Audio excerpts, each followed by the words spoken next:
Video की sir इधर ही है। एक मिनट मैं ना ये ना इसको जरा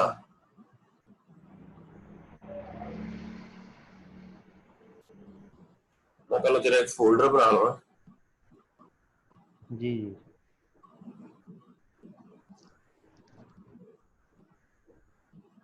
मौसम काली ठीक है, मैं ऑलरेडी डाउनलोड की हुई। ऑलराइट, अच्छा ACS1 जीनोमिक पेप्टाइड।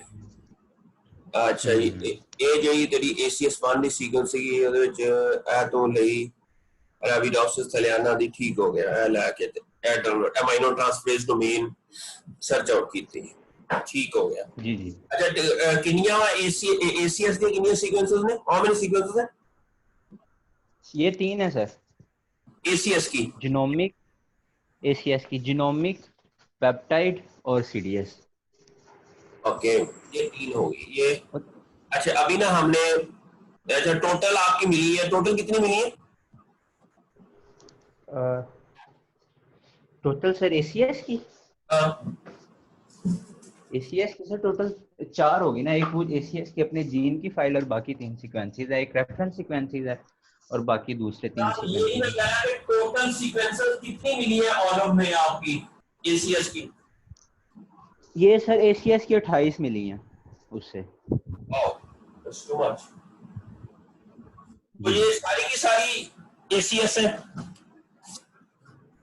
जी सर, ACS की जो मैचिंग थी उनकी न्यूक्लियोटाइड्स के 28 थे और उन 28 की फिर मैंने की है CDS, पेप्टाइड और जीनोमिक। 28 जीन्स की आगे ये 3 मैंने सीक्वेंसेस की हैं। I understand. जी सर जी सिमिलरली आपने जीनोमिक की भी की, ठीक हो गया। फिर आपने पेप्टाइड की, ओके। अच्छा अब ना आपने क्या करना है, ये जो है ना आपने नोटपैड प्लस प्लस इंस्टॉल किया हुआ? जी सर किया हुआ है, ये उसी अच्छा पे किया है। एक मिनट में इसको ना उसी में खोलता हूँ।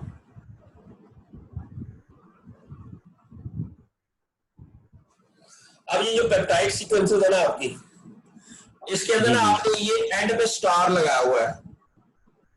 एक जी तो ये नहीं था आना चाहिए था, ठीक है। ठीक है अब आपने ठीक क्या, है। मैं आपको बता देता हूँ कि कैसे आप एक ही क्लिक से स्टार सारे रिमूव हो जाएंगे। आप इसको कॉपी करो स्टार को, कंट्रोल F, फाइंड में जाओ, फिर रिप्लेस में जी जाके इसको 0 कर दो, रिप्लेस ऑल, रिप्लेस नथिंग। तो क्या होगा कि सारे स्टार जो है वो रिमूव हो गए। दे देखें, अब कोई भी स्टार किसी जी सीक्वेंस सर के एंड के ऊपर नहीं रहा। अब दूसरा काम जो ठीक है। आपने करना है, जो पहली वाली सीक्वेंस है ना, इसको आपने लिख देना है क्या है,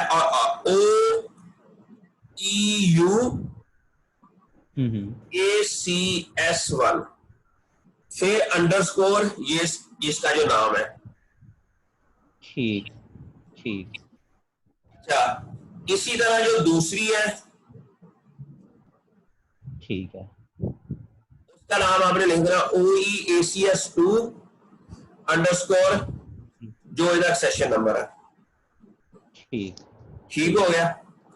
जी और अच्छा, और ये करना है कि ये जो पॉइंट है ये खत्म करके इसकी जगह भी अंडरस्कोर कर देना है। इसको कॉपी करके control F, replace with underscore,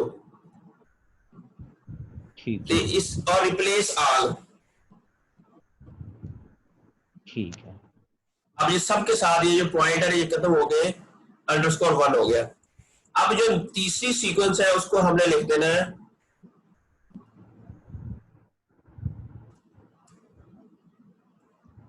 अच्छा ऐसे ही आपने करना है। अच्छा जो प्रोटीन के अंदर जो सीक्वेंस को जो ये नाम दिया ना आपने, जी जी सेम यही नाम जीनोमिक्स में पहली सीक्वेंस को देना है। ठीक है सेम यही नाम पेप्टाइड में, CDS में, जीनोमिक्स में, सबको पहला नाम यही देना है, दूसरा नाम जी यही ठीक देना है है। ठीक है, तीसरा नाम यही देना है, ठीक हो गया। और हर फाइल के अंदर सेम नंबर ऑफ सीक्वेंसेस होनी चाहिए। ठीक हो तो गया। अगले जो हम सॉफ्टवेयर यूज करने हैं ना, उसके अंदर हमें ना ये सारा काम करना पड़ना है। ठीक ठीक। ये काम आपने समझ आ गई आपको? जी जी, ये मैं सर अभी करता हूँ, ये सारा ना मॉडिफाई करता हूँ। अच्छा, मॉडिफाई करके आपने ये करके तीनों के अंदर, ठीक है। ठीक है। ये मैं मुसन, ये असल में ना आप अक्सर स्टूडेंट ये लगे होते हैं कि मैं कर लूंगा कर लूंगा कर लूंगा। आप ना डेली मुझे अपनी कोई भी काम किया ना मुझे सिखा दिया, जिस तरह मैं 5 से 10 मिनट लिया करूंगा आपके, इस तरह ऑनलाइन आपको समझा दिया तो क्या होगा ठीक कि हो गया।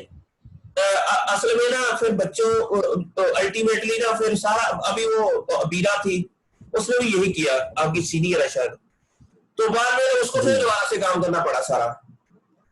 तो इसलिए ठीक। मैं आपसे रिक्वेस्ट करूंगा कि आप डेली के डेली ना जो काम करें ना वो मुझे ईमेल कर दें, तो मैं उसके अंदर जी जो जी गलती जरूर। है ना तो फौरन निकाल के और आपको ना वो दे दूं। और आपको एक ठीक। मैं भेजूंगा, डॉक्यूमेंट भी भेजा है शायद एसीएस और जिसके अंदर आपने इसको मॉडिफाई करना है। ठीक थीसिस भेजा हुआ है ठीक। आपको? सर वो नहीं है, वो नहीं आपने भेजा मुझे। भेजा था लेकिन अभी मैं दोबारा भेज देता हूँ, ठीक है। जी सर प्लीज भेज। मैं ठीक है। अभी ये बताता हूँ आपको, इस तरह से काम जल्दी हो जाते हैं और अच्छे हो जाते हैं, फिर आप खपते नहीं हो आप। मे जी बी असल में आप आपस में लगे रहते हैं और उससे ना चीजें जो है ना वो फिर नहीं होती वैसे। मैं बस सर थोड़ा सा ना लैग कर रहा था पीछे, तो मैं कह रहा था मैं कुछ इनिशियली कर लूँ, मैं फिर सर से रब्ता करूंगा। तो ये आई थिंक वो ऐसे नहीं इनिशियली। होता, हमने ना साथ साथ ही लिखना है, और मैं जी इंशाल्लाह आपका उधर से थीसिस लिखा जाएगा और उधर से आपकी जी पब्लिकेशन के लिए मैंने ये ना पेपर सबमिट करवा देना। ये देखें, ये है genome wide analysis of gene family, ठीक है। 1 ठीक। अमाइनो कार्बन, 1 एसीएस, एसीएस आपने ना, और फैमिली है जो आपकी, ठीक है, इन जो भी आपका, ठीक। तो वो आपने इसके अंदर लिख देना, ओलिया, ओलिया यूरोपिया, ठीक हो ठीक है, गया। ऑलिव के अंदर। अच्छा, और फिर आपने इसी के अंदर ही लिखते जाना है आपने अपना ना ये जो थीसिस है ना। अच्छा, इसके अंदर लिख जी देना DNA and amino acid sequence of citrus cashew. अच्छा, आपने कौन सी ली है? अरेबिडोप्सिस की। जी अच्छा, आपने ऑलिव की ली है, आपने डाउनलोड की, ठीक है। जी। इन्होंने क्या क्या किया है कि सिट्रस जीनोम डेटाबेस से आपने ये किया है हम्म फाइटोसोम से, ठीक है। हम्म। आपने कहां से लिया है? ये फाइटोसोम, फाइटोसोम से। ये देखिए, ये फाइटोसोम है, ठीक है। ठीक हो गया। और firstly the generic name of ACS1 process was used as a query to get Arabidopsis ACS। आपने क्या किया कि Arabidopsis की हम्म ACS जीन ली और उससे हम्म। आप उसके ऑर्थोलॉग्स आपने अपने जो भी है ऑलिव के अंदर आपने उसको ढूंढे। ठीक ये साथ साथ लिखते गए, ठीक है। जब ये साथ साथ ठीक। लिखते जाएंगे तो क्या होगा कि एक तो आपका टाइम बच जाएगा, क्योंकि टाइम आपको बता दूं कि आपको कहा है कि अगस्त के अंदर अंदर ना थीसिस जमा कर लो सब स्टूडेंट्स के, वीसी साहब की तरफ से ये अच्छा आई है, ताकि हम अगले स्टूडेंट्स को लिए हम असल में ना जब तक आप लोगों की एमएससी नहीं ना होती तो अगली एमएससी नहीं स्टार्ट हो सकती। अच्छा अच्छा। आप लोगों ने करवानी दे दी है इस ठीक है। बाकी कुछ तो 1 महीने के अंदर अंदर आप लोगों के थीसिस होंगे तो अगली अगली एमएससी स्टार्ट होगी। ठीक ठीक। इसलिए अगस्त के अंदर अंदर आप लोगों के थीसिस जमा होके वाइवे हो जाने चाहिए। हम्म। और ये ठीक हो गया। कैसे पॉसिबल होगा कि ये मैं आपको जिस तरह मैंने बताया ना आपको, ये जस्ट 1 जी हफ्ते जी। में या 2 हफ्ते में आपका काम हो सकता है। ठीक है। मैं तो आप इसको डेली कम से कम, मैं थोड़ा थोड़ा आपको बताता जा रहा हूँ। तो आप माशाल्लाह पढ़े लिखे हो, इंटेलिजेंट हो, तो आप साथ साथ अब ये देख रहे हैं ACS olive, war and table है, उसके बाद आपने एक टेबल बनाना, टेबल का बताया आपको? सर वो थोड़ा बहुत बताया था, लेकिन वो आई थिंक एक बार अगर दोबारा उसका ओवरव्यू हो जाएगा तो वो ज्यादा बेहतर हो जाएगा। ओके, अच्छा आप तो ये हो गया एक चीज, ठीक हो गया। आपने इसमें टेबल ठीक। बनाना है, वो मैं बता देता हूँ। साथ ही आपने लिख देना कि आपने टोटल की वो टेबल लिया, और फिर वो सारी की सारी चीजें आपने इधर से साथ साथ ही लिखते जाना आपने ये इसके अंदर। ठीक हो गया। अच्छा, टेबल कैसे बनाना, मैं आपको एक टेबल दिखाता हूँ।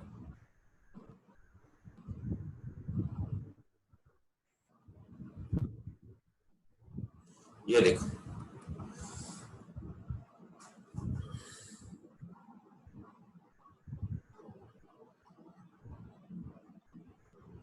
अच्छा टेबल से पहले ना मैं आपकी जितनी भी एसीएस की अपनी प्रोटीन की सीक्वेंस ली है ना, आपने ऐसे ही जी जी। ईटीओ के साथ भी ऐसे ही करना है। ठीक है। क्या क्या कहा था मैंने, जैसे आपने इसकी सीक्वेंस का नाम चेंज किया है ना, OEAU, तो आपने ETO1_, ठीक हो गया। ऐसे ही आपने उसका भी कर देना। ठीक हो गया? जी ठीक हो गया। अच्छा, ठीक। और उसके अलावा मैं उससे पहले हम चेक कर लें कि आपकी जो एसीएस की सीक्वेंस है वो सारी ठीक है या उसके अंदर कोई इश्यू तो नहीं है। अब ये कॉपी किया मैंने जी सारी को, ठीक। ये बड़ी छोटी सी है। ये सर वो इतनी थी उसमें। अच्छा चलो मैं देखता हूँ उसको, मोटिव फाइंडर में जाके ना, मोटिव फाइंडर ये एक वेबसाइट है जहां पर हम प्रोटीन की सीक्वेंस ऐड करेंगे, तो ये हमें बता देगा कि वाकई जो आपने सीक्वेंसेस डाउनलोड किए वो सारी एसीएस की हैं और नॉन ठीक। रिडंडेंट है। नॉन रिडंडेंट का मतलब क्या होता है कि जो जिसने अपने फंक्शन लूज नहीं किया हुआ, वो इंटैक्ट है। ठीक। रिडंडेंट का मतलब है कि वो अपना फंक्शन लूज कर चुकी है। ठीक है। अभी ये मैं इधर कंप्यूट कर रहा हूं, तो इससे हमें ये अंदाजा हो जाएगा कि इसके अंदर जो एसीएस है ना, उसके अंदर एक अमाइनो ट्रांसफरेज डोमेन होती है। जी जी। अगर किसी के अंदर अमाइनो ट्रांसफरेज डोमेन नहीं है तो इट मींस हम्म। वो एसीएस नहीं है। ये देख रहे हैं, पहले के अंदर अमाइनो ट्रान है, दूसरे के अंदर भी है, तीसरे के अंदर भी है, चौथे के अंदर भी है, पांचवें में भी है, छठे में, सातवें में, आठवें में, नौवें में। अच्छा ये देखिए इसमें ये थोड़ी सी आगे चली गई है लेकिन है, इसमें भी है। अच्छा अब ये जो है ना आपकी, मुझे लगता है कि ये जो सीक्वेंस है ना, ये वाली इसके अंदर ये छोटी सी है। ये दोनों सीक्वेंसेस जो हैं इसको चेक करना पड़ेगा कि ये फंक्शनल अमाइनो ट्रान है इसके अंदर, या ये अपना फंक्शन लूज कर चुकी है। We need to check that. ये दोनों छोटी सी प्रोटीन है और ये इसके अंदर, इसको चेक करना पड़ेगा इन दोनों सीक्वेंसेस को। ठीक हो गया? मैं बताता हूँ ये कैसे चेक करना है। फिर आगे भी अमाइनो ट्रान है, ओके अंदर भी है, आगे भी है, इसके अंदर भी है। ये ये भी मुझे कोई सही प्रोटीन नहीं लग रही, ये वाली ना। हम तीन चार जो ऐसी प्रोटीन है ना उनको हम कह दे, ये देखो ये वाली है ही नहीं है इसके अंदर, ये वाली सीक्वेंस आप डिलीट कर देंगे। ये वाली, मेरी बात की समझ आ रही है बच्चे? हेलो मोहसन, आवाज आ रही है सर? सॉरी मेरा माइक म्यूट था। अच्छा सर ये जो एक ही सीक्वेंस को हमने, ये एक सीक्वेंस का एनालिसिस किया या पूरे के पूरे एसीएस जीन का एनालिसिस किया हमने इसमें? ये हमने सारे एसीएस जितनी भी आपने डाउनलोड किए ना, सारी मैंने इकट्ठी ऐड कर दी है। ठीक हो गया। ठीक हो गया। ठीक हो गया? अब ये सारी की जी। सारी इसके मुताबिक ये वाली जो सीक्वेंस है ना, ये नहीं सही। ये इस तरह की हमने ना जो है ना, जो लग रही है कि कोई गड़बड़ है, तो इसको हमने डिलीट कर देना है। उसके ऊपर फिर ना ही उसका टेबल ठीक। बनाना है ना ही कुछ और बनाना है। इसलिए मैं कह रहा था कि सबसे पहले हम ना एज कम्पेयर टू हम ज्यादा मेहनत करें, हाँ हाँ। कम मेहनत करें, क्योंकि कम टेबल बनाए। You got my point? जी सर, ठीक हो। अच्छा, तो आप देखें ये ना मोटर फाइंडर में जाके आपने चेक करना है कि मुझे लगता है कि ये जो है ना, ये वाली सीक्वेंस, ये वाली ये दोनों रिमूव कर दो आप, और even this one, there is no aminotron in that as well. जी जी। फिर इट मीन आपकी सीक्वेंसेस कम हो जाएंगी। ठीक है। तो फिर आपने उनको नेम ना वैसे ही दे देना, और वही सीक्वेंस आपने वही सेम आपने उसमें से भी डिलीट कर देनी है, जीनोमिक में से भी, लेकिन आपने लिखना है। आप इसको, अब आपका डाटा जनरेट हो गया, आपने लिखना है कि आपने टोटल इतनी इंटरनेट के अंदर जिनके अंदर अमाइनो ट्रांसफरेज हमें फाइंड हुई थी, लेकिन इतनी रिडंडेंट थी। ठीक है। तो वो आपने सारा जो काम किया है वही लिखना, सारा, कोई हैंगी वैंगी नहीं करनी। ठीक है, ऐसे लिखते ये इसमें साथ साथ आप ना एक पेज के ऊपर लिखते जाएं, साथ साथ इधर भी लिखते जाएं। ये जो मैंने डॉक्यूमेंट अभी आपको भेजूंगा, इसके अंदर ये चीजें लिखते जाएं, ताकि बाद में फिर आपके पास डाटा हो। बाद में जब बंदा लिखता है ना बाद में, तो फिर बंदे के पास अक्सर नॉलेज ना, जो चीजें रिसर्च की होती है ना, वो दिमाग से निकल गई होती है। मेरी बात की समझ आ गई आपको? अब आपने वो क्या करना है, अगर किसी प्रोटीन का आपको लग रहा है कि ये मसला है, तो उसको हर जगह से डिलीट कर देना आपने, उसको प्रोटीन से भी, उसको जीनोमिक से भी, और उसको हर जगह से आपने रिमूव करना। मैंने कहा फिर हर एक के अंदर सेम नंबर ऑफ सीक्वेंसेस होनी चाहिए, सेम नेम होना चाहिए, सेम हर शय होनी चाहिए। फिर जब आप एनालिसिस करोगे ना, तो वो एक अच्छा एनालिसिस होगा। ठीक सर। मेरी बात की समझ आ रही है बच्चे? सॉरी। जी जी सर। अच्छा, सिंपल, इसमें कोई भी हो ऐसी। अच्छा, आपको ये अंदाजा है ना कि आप किस पे काम करो? पैरालॉग्स, ऑर्थोलॉग, पैरालॉग, होमोलॉग से पता है डिफरेंस? नहीं सर, थोड़ा सा अगर आप ब्रीफ करते हैं तो। अच्छा, ये जो होते हैं ना पैरालॉग्स, अच्छा, हर जीन जो है ना, हर जीन, जो एवोल्यूशनरी बायोलॉजिस्ट ये कहते हैं कि हम सारे के सारे ना हमारे अबाउट द लेक है। ठीक है, ठीक, हम सारे कॉमन इंसेस्टर से पैदा हुए हैं। इसी तरह हमारे जो जीन है ना, जिंदगी में कहीं ना कहीं तो एक जीन बना होगा, फिर उनकी कॉपीज बनी है, फिर कॉपी बनती गई, तो फिर वो कॉपीज कभी किसी ऑर्गेनिज्म के अंदर चली गई, कभी किसी ऑर्गेनिज्म के अंदर चली गई। इवन कुछ ऐसे ऑर्गेनिज्म जिसके अंदर जीन की एक से ज्यादा कॉपीज आ गई। ठीक है, अगर कोई जीन है जो अभी आपने देखा कि आपके 20 कितने टोटल जीन है?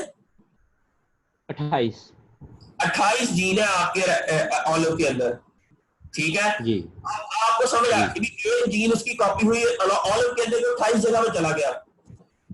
ठीक है, तो कहेंगे अगर with in the same organism कोई जीन है उसकी कॉपी, तो कहेंगे वो सारे जीन आपस में पैरालॉग्स है। ठीक।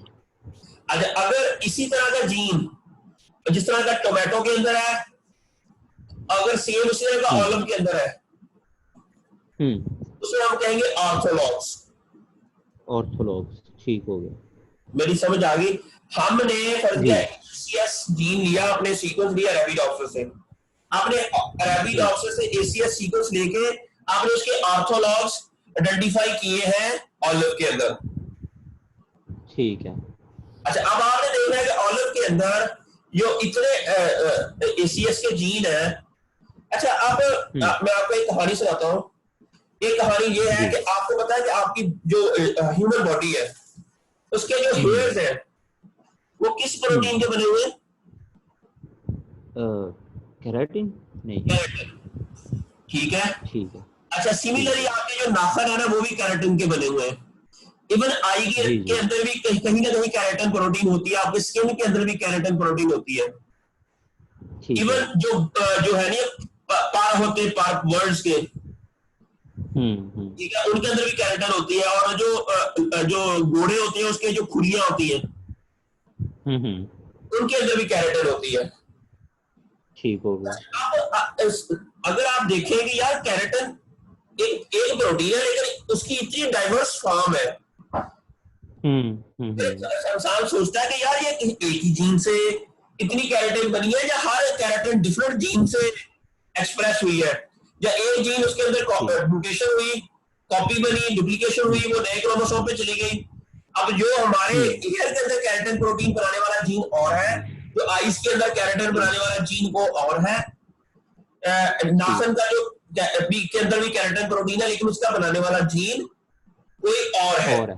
ठीक है, इस तरीके से सम जीन्स आपस में डुप्लीकेट होते हैं, या इसको अगर बिटवीन द सेम ऑर्गेनिज्म हो तो उसे हम पैरालॉग्स कहेंगे, अगर बिटवीन डिफरेंट ऑर्गेनिज्म हो तो उसे हम ऑर्थोलॉग।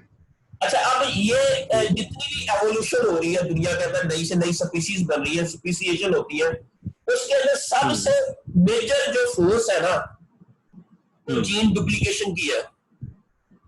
ठीक।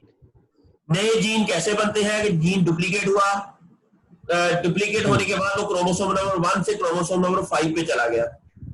ठीक है, it's a major force for speciation.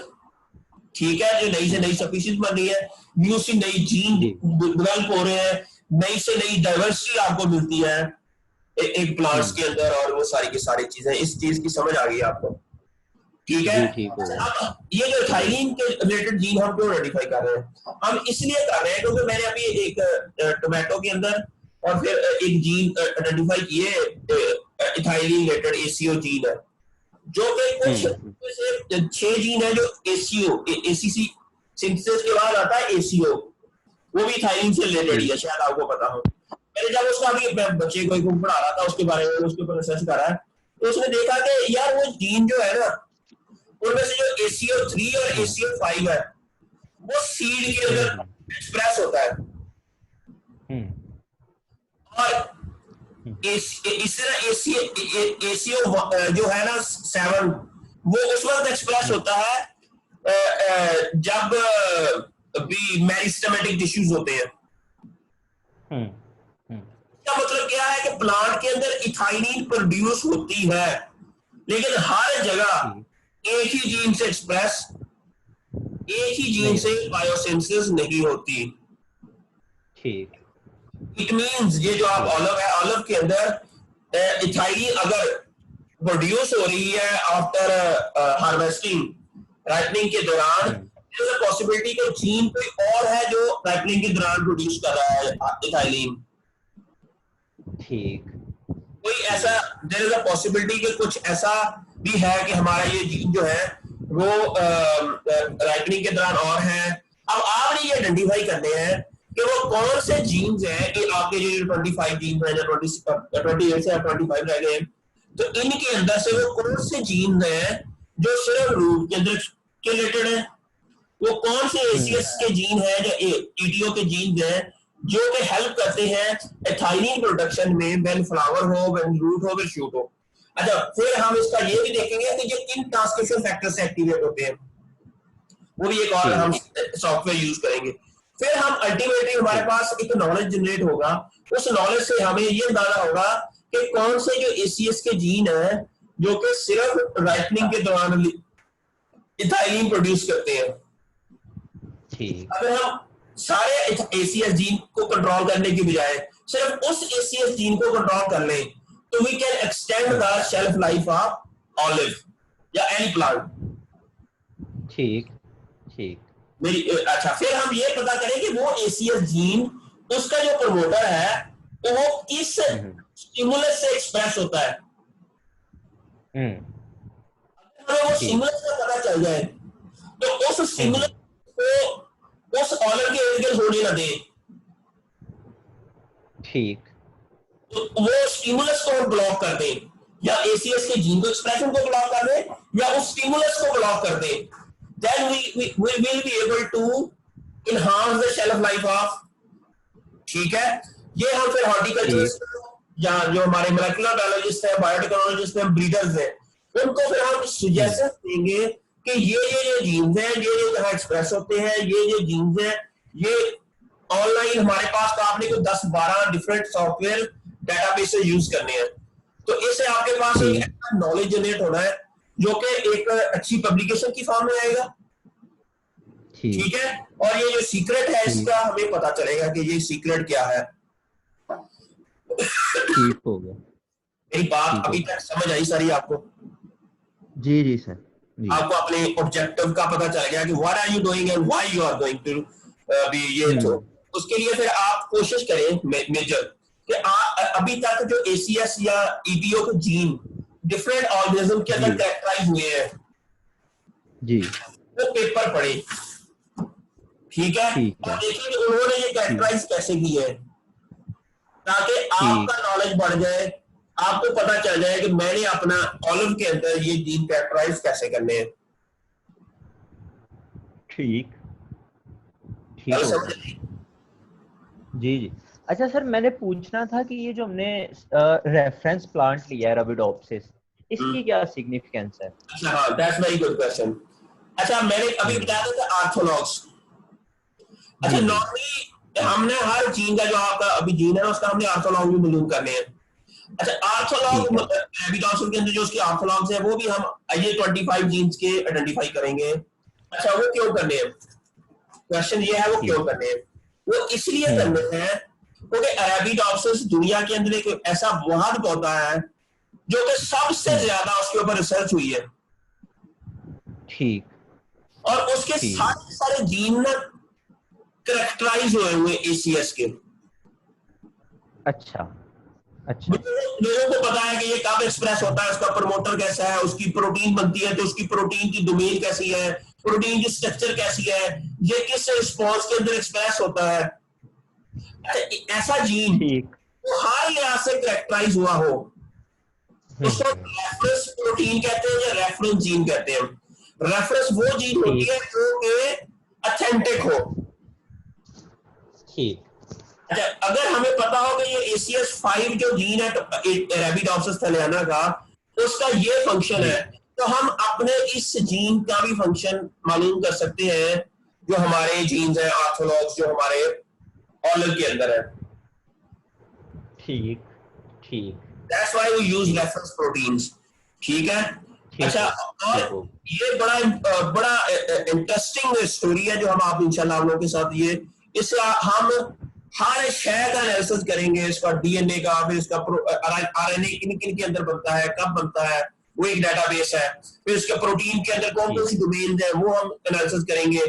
फिर आगे एक और एनालिसिस करेंगे जिसके अंदर ये पता चलेगा कि आपका जो ये जो जीन है ना एसी आपका OEU ACS15 फर्ज किया, ये जो जीन है ना ये प्लांट के सेल के अंदर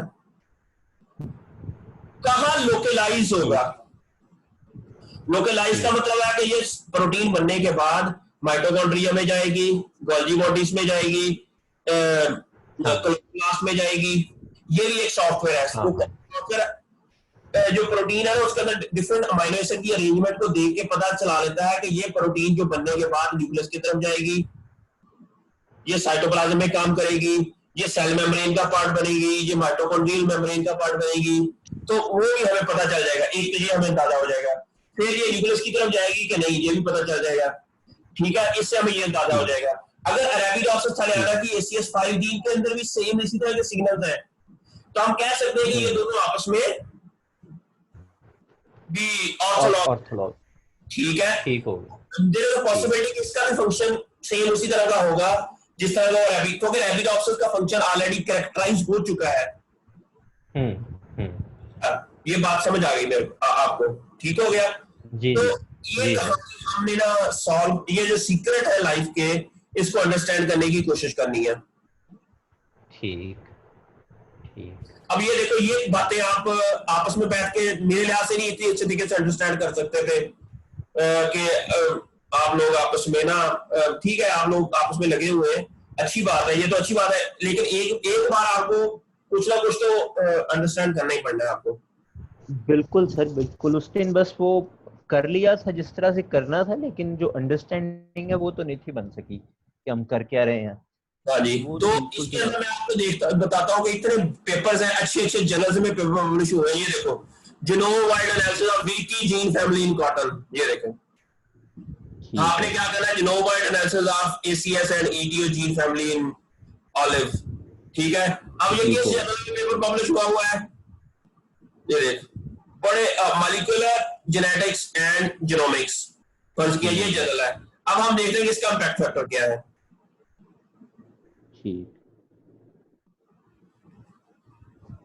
जीनोमिक्स इम्पैक्ट फैक्टर 2020, ये हमें अभी बता देगा कितना है, ये देखें 2.7। ठीक है। इट मींस ये जो काम हम कर रहे हैं definitely that will publish in some good impact factor journal. ठीक हो गया, यू गॉट माय पॉइंट। ठीक हो गया, तो इंशाल्लाह और साथ साथ ही आपने पब्लिश कर देना है काम। ये इंशाल्लाह मैं आपको गारंटी देता हूँ, आप 1 महीना के अंदर, ये 15-20 दिन के अंदर काम करेंगे ना, साथ ही आपका इधर से वाइवा हो जाएगा, थीसिस लिखा जाएगा, और साथ ही ये मैंने पब्लिकेशन के लिए मैंने कुछ बच्चों के ऑलरेडी भेज दिए पब्लिश करने के लिए पेपर। ठीक हो गया, ठीक हो गया सर। अगर आप लोग सारे मिलके अच्छा काम करोगे तो हर एक पेपर के अंदर आप दूसरी हेल्प करोगे, आप दूसरे की कर रहे हो, यूनुस की कर रहे हो, फिर हमाद की कर रहे हो, तो ये होगा कि तीनों के अंदर तीनों का नाम आ जाएगा। आप आसान लगा लो कि आप 1 महीने के अंदर 2 महीने 1 महीने के अंदर काम कर लोगे ना, तो अगर आप दुनिया की किसी चीज के लिए अप्लाई करोगे तो आपकी पब्लिकेशन 3-4 होगी ना, तो आपको अच्छी पीएचडी की ना पोजीशन मिल जाएगी आउट ऑफ कंट्री। ठीक हो गया सर, ठीक हो गया। अच्छा, अब मैं आपको बताता हूँ कि टेबल कैसे बनाना है। टेबल बनाने के लिए आपने मुझे भी बताओ। अच्छा ये देखो ना, आपने ये मुझे मसरफ डाली। अच्छा ये है, आपने ये प्रोटीन की सीक्वेंस ली थी, ठीक हो गया, पढ़ के ये ली थी जी। आपने इसको कॉपी किया, आप फाइटोसोम में गए,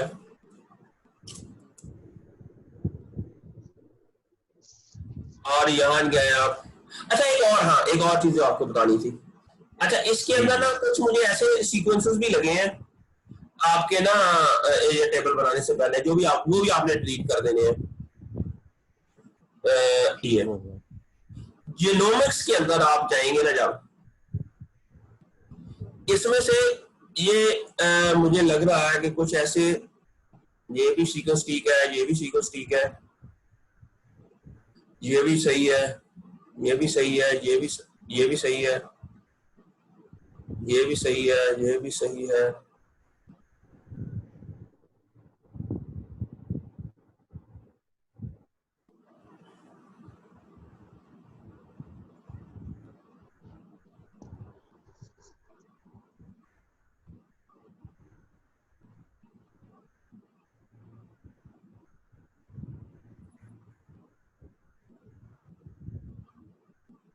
अब ये इतनी बड़ी सीक्वेंस जो है ना, इसमें मुझे थोड़ा सा डाउट है, ये इतनी बड़ी क्यों है।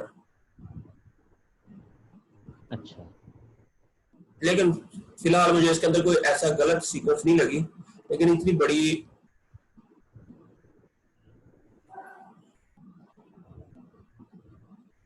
अच्छा ये बड़ा अच्छा जीनोम सीक्वेंस होगा ये।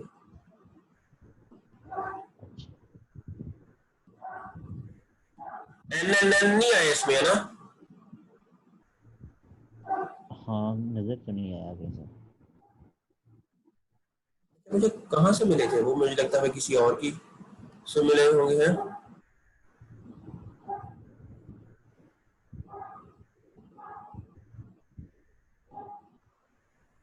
That's excellent sequence actually ना, सारी सीक्वेंसेस थी।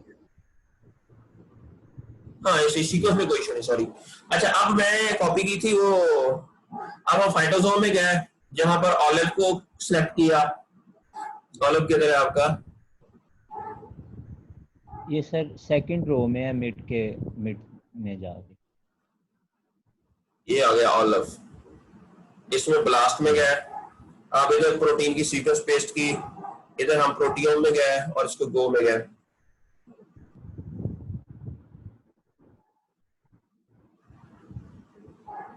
अच्छा अब ये सीक्वेंस ऑफ इसको क्लिक किया। अच्छा अब आपने क्या करना है कि एक तो जो ट्रांसक्रिप्ट नेम है ना, जो जीन आईडी है वो ये वाला है, ठीक है। ये कॉपी किया, ये आपने सिट्रस वाला तो है ही नहीं है आपका, आपने तो लिया ही उससे है। ये कॉलम डिलीट कर दें। यहाँ पर आपने एक सेशन नंबर फाइटोसोम, ठीक हो गया। ठीक और शुरू में आपने ठीक हो गया। इसमें लिख दिया शुरू में OEUACS1, ठीक हो गया। ठीक हो गया। ये लोकेशन, एक लोकेशन है। उसके बाद मैंने इसको अपडेट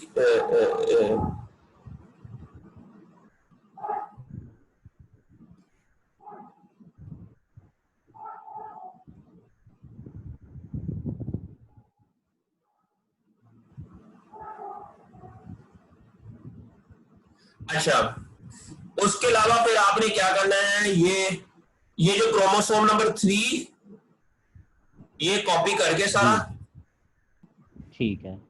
फिलहाल इसमें ना ये ऊपर लिख देना क्रोमोसोम नंबर,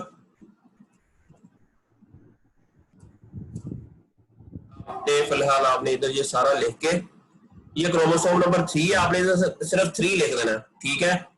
और ये जो है ये है आपकी लोकेशन क्रोमोसोम्स के ऊपर, ये कट करके आपने जो लोकेशन वाले में ऐड कर देना। फिर आगे इधर लिख देना कि इसकी ओरिएंटेशन क्या है। हाँ अच्छा, ओरिएंटेशन है इसकी रिवर्स है, ये रिवर्स लिखा हुआ है, फॉरवर्ड हो सकती है या रिवर्स हो सकती है। ठीक, ये तो इंफॉर्मेशन आपको मिल गई कहां से, इसी से, ठीक है। फाइटोसोम, ठीक हो। सीडीएस में जाओगे, जब आप सीडीएस में जाओगे ना, ये देखो यहाँ पर सीडीएस के अंदर कितना लिखा हुआ है, 1452, ठीक 1452, वो आपने लिख देना एमआरएनए की लेंथ के अंदर, ठीक हो। ये सीडीएस की लेंथ लिखनी है, वो एमआरएनए के अंदर लिख दी, ठीक है। और इसके अलावा बाकी ये 3 रह गए और ये चीज रह गई नंबर ऑफ इंट्रॉन। अच्छा, नंबर ऑफ इंट्रॉन का और ये चीज कैसे पता चलेगी, इस एक और चीज आपने इसके अंदर और ऐड करनी है, इसके ऑर्थोलॉग्स, ठीक है। ये मैं टेबल बाद में आपको भेज देता हूँ। ठीक हो गया। अच्छा, ऑर्थोलॉग कैसे पता चलेंगे, अच्छा एमआरएनए लेंथ और इंट्रॉन, नंबर ऑफ इंट्रॉन और ऑर्थोलॉग, ये 2 चीजें यहां से मालूम करनी है। अच्छा, अब ये कहां से मालूम करेंगे, ये अभी मैं ये इसके ना एम में जाना है, ठीक है। इसको क्लिक करें।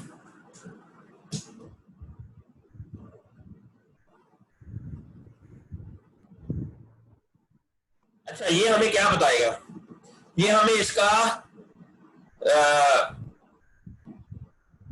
ये नीचे आएंगे ना इसके, ये सीडी इसके ये बता देगा इसके अंदर इंट्रॉन कितने हैं, 3, ये कितने हैं, 3, ये कॉपी करके आपने इसको इधर लिख देने हैं। अब इंट्रॉन क्या होते हैं, you have an idea of that? नहीं सर। यार जल्दी, अच्छा चले इसके मैं बताता हूँ क्या होते हैं इंट्रॉन यहाँ पर। अच्छा, और उसके बाद है ये हो गया इंट्रॉन। अब इसका ऑर्थोलॉग मालूम करना है, ऑर्थोलॉग क्या है वो हम नीचे आएंगे। अब ये देखें, ये डिफरेंट ऑर्गेनिजम्स के अंदर इसके ना ऑर्थोलॉग बताए हुए हैं, ये देखें, ठीक है। अब आपने देख लेना है कि इसके ऑर्थोलॉग कौन से हैं, आपने अदर देन, एक तो आपने ले लेने हैं, वो कोशिश करें कि अगर तो आपको मिलते हैं ना अरेबिडोप्सिस के तो वो ले लें ऑर्थोलॉग। अगर वो नहीं मिलता तो उसके अलावा किसी और ऑर्गेनिज्म का ले दें, बल्कि ये यहाँ पर ये क्यूकम्बर का दिया हुआ है, ठीक है। बस इसकी सीक्वेंस ये कॉपी करके ना, ये जो इसका आईडी है, ठीक है, ये ऑर्थोलॉग वाला में इधर जाके आपने इसको पेस्ट कर देना, ठीक हो गया। ये वैसे याद रखने की जरूरत है कि हमने किस प्लांट से लिया था ये ऑर्थोलॉग? जी जी क्योंकि ये क्यूकम्बर ऊपर ऑलरेडी लिखा हुआ QCUCSA क्यूकम्बर, ठीक हो इससे ठीक अंदाजा हो हो जाता है कि ये किस पौधे से है, इसका वो एप्लीकेशन। अच्छा, अब हमारे पास ये तीन चीजें रह गई, प्रोटीन की अमाइनो एसिड की लेंथ, पीआई वैल्यू और मॉलिक्यूलर वेट। ठीक है। ये आप कैसे मालूम करना, ये आपने इसी की प्रोटीन लेनी है, आपने इसी जो सीक्वेंस है ना इसकी प्रोटीन की सीक्वेंस लेके, ये पेप्टाइड सीक्वेंस, इसको कॉपी करके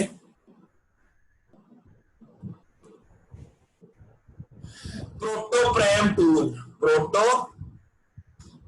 टूल है, यहां पर जाना है, यहां पर जाके क्लिक करके आपने इसको पेस्ट कर देना इधर। ये पेप्टाइड सीक्वेंस हमने किया ना सर? हाँ, पेप्टाइड सीक्वेंस आपने पेस्ट कर देना। ये हमें बता देगा कि इसके अंदर नंबर ऑफ अमाइनो एसिड 483 है। ठीक हो गया।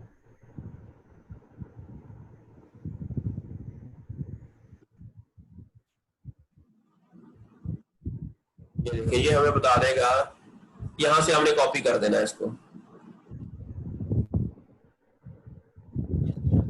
लेंथ कितनी है? 483। पीआई वैल्यू क्या है?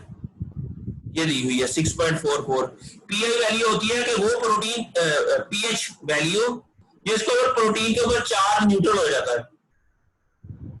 अच्छा अच्छा। इससे हमें ये अंदाजा हो सकता है कि ये जो प्रोटीन है ना, अच्छा प्रोटीन जिनकी अगर पीआई वैल्यू सेम हो, it means they can work in the same environment. ठीक। मेरी बात की समझ आ गई? जी जी। कि हमें एपिटॉक्सिस की कोई प्रोटीन मिलती है, उसका भी पीआई वैल्यू इतनी हो, it means they have the same type of function and they work in the same environment. ठीक है। पर क्या रूट का पीएच और हो सकती है, शूट की और हो सकती है, जाइलम की पीएच और हो सकती है, तो ये भी एक है इंडिकेशन कि ये प्रोटीन कहां एक्सप्रेस हुई होगी। अच्छा, उसके बाद आ गया इसका मॉलिक्यूलर वेट, ये वाला। जी। ये कॉपी किया और इसको आपने टेबल के अंदर जाके इधर पेस्ट कर दिया। अब मेन काम, अगर आपका ये टेबल बन गया ना, और ये उसके बाद फिर काम कदरे एनालिसिस ही करने हैं बस। ये आप ईटीओ और एसीएस के ना टेबल जल्दी से बना के ये आप मुझे भेजें, फिर मैं आपको बता दूं नेक्स्ट क्या करना है। ठीक हो गया सर। ये जो प्रोटीन से पहले क्रोमोसोम नंबर 5 है, ये तो मतलब पहले से है ना, ये हमने अभी नहीं किया। क्या मतलब? ये जो इस टेबल में इस टाइम जो ऑर्थोलॉग के आगे ये वाला, ये क्रोमोसोम 5, ये तो वैसे ही है एंटायर कॉलम। ये ठीक है, ये डिलीट कर दिया हमने, पहले था क्योंकि हमने इधर लिख दिया। ये ठीक हो गया। ठीक हो गया। अब ये हो गया, तो ये मैं आपको ना टेबल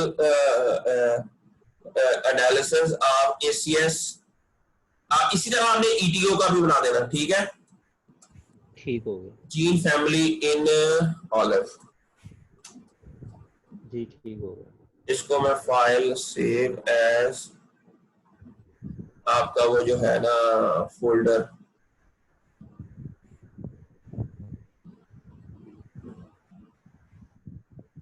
वो आपने उनको बता दिया आशा साहब को?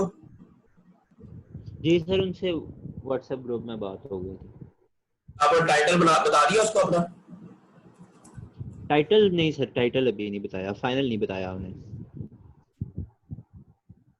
मैं आपको ना लिख के अभी दे देता हूँ, यही टाइटल आपका, तो आप ये बता दीजिएगा। जी ठीक हो गया। मैं आपको अभी व्हाट्सएप कर देता हूँ, यही टाइटल आपने सर को दे देना। बेस्ट है सर, बेहतरीन। क्या नाम है? ज्यादातर ना कम्युनिकेशन इसी के थ्रू किया करो, व्हाट्सएप के थ्रू। ठीक है सर। आपने कोई चीजें भेजनी है ना, जो ईमेल आजकल ना वो पुराना हो गया, पेडू लोग हो गए जो ईमेल करते हैं। ठीक हो गया। Genoa wide analysis of ACS and ETO gene family in all europaea europaea, वो आप लिख देना। ठीक है, ठीक हो गया। ये आपका समझो टाइटल हो गया, और ये आप भेज दें ताकि वो अभी नेक्स्ट वीक एक मीटिंग हो रही है ताकि आपका अप्रूव हो जाए ये ठीक टाइटल। जी, ठीक हो गया। चले जी, और कोई क्वेश्चन है तो पूछते हैं, नहीं तो फिर अल्लाह अल्लाह अल्लाह अल्लाह खैर सलाम। जी ठीक हो गया सर, मैं टेबल बनाना अभी शुरू करता हूँ, तो फिर जैसे ही बनता है मैं आपसे रब्ता करता हूँ। ओके जी, अल्लाह हाफिज। मैं ये वीडियो भी आपको भेज देता ओके, हूँ, अभी रिकॉर्ड की है आपने। बेस्ट है सर, बेस्ट है, बहुत शुक्रिया sir, thank you. Allah Hafiz. Allah.